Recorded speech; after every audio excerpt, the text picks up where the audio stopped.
सन्मान मूर्ती विनोद म्हात्रेंजींच्या हस्ते सन्मान होणार आहे।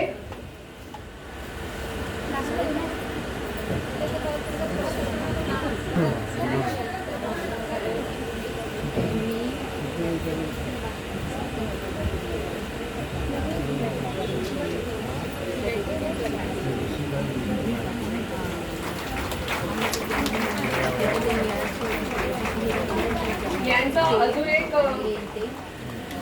नवल आहे की या मॅडमची मुलगी परदेशामध्ये पॅकेजिंगचं काम करते आणि महिलांना रोजगारही उपलब्ध करून देते, भारतातही नाही तर भारताच्या बाहेरही। आणि या एकल महिला आहेत आणि यांचं कार्यक्षेत्र खूप मोठं आहे। जोरदार टाळ्या। हॅलो, ज्योती काजळे मॅडम थांबा, तुम्हाला थोडंसं 2 मिनिटं मनोगत करायचे आहे सगळ्या प्रेक्षकांसमोर, प्लीज। ज्योती काजळे मॅडम 2 मिनिटं मनोगत गा। मनोगत हॅलो, आणि अनिता बागळे मॅडम स्वतःचं मनोगत बोलणार आहे। मॅडम प्लीज या मंचावर। नमस्कार, जय जिजाऊ।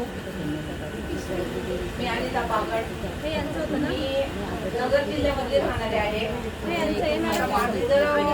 थोडक्यात मी मनोगत सांगते। तसं सांगायला गेलं तर पुष्कळ काही सांगण्यासारखं आहे, भरपूर स्ट्रगल करून मी इथपर्यंत पोहोचलेली आहे। विद्याताईची आणि माझी ओळख म्हणजे बस म्हणजेच ओळख आहे। माझ्या त्यांचं माहेर सिन्नरकडे वावीकडे होतं, ते यायच्या जायच्या। एक दिवस माझ्या शेजारी बसलेल्या होत्या त्या, आणि त्यांचं ते बोलणं वगैरे मी बरंच बघितलं, काहीतरी सामाजिक कार्यकर्ता आहे, तर त्यांच्याबरोबर मी ओळख करून घेतली। त्याच्यानंतर आमचं रूपांतर मैत्रीमध्ये झालं। मैत्रीचं रूपांतर एकदम आता बहिणीमध्ये गौरवामध्ये झालेलं आहे, आणि त्यांनी माझं स्ट्रगल पहिल्यापासून पूर्ण बघितलेलं आहे। मी आज 25 वर्षापासून स्ट्रगल करते, तर मी 20 वर्ष माझ्या पतीबरोबर संसार केला। त्याच्यानंतर मला काही इतर भरपूर प्रॉब्लेम आले।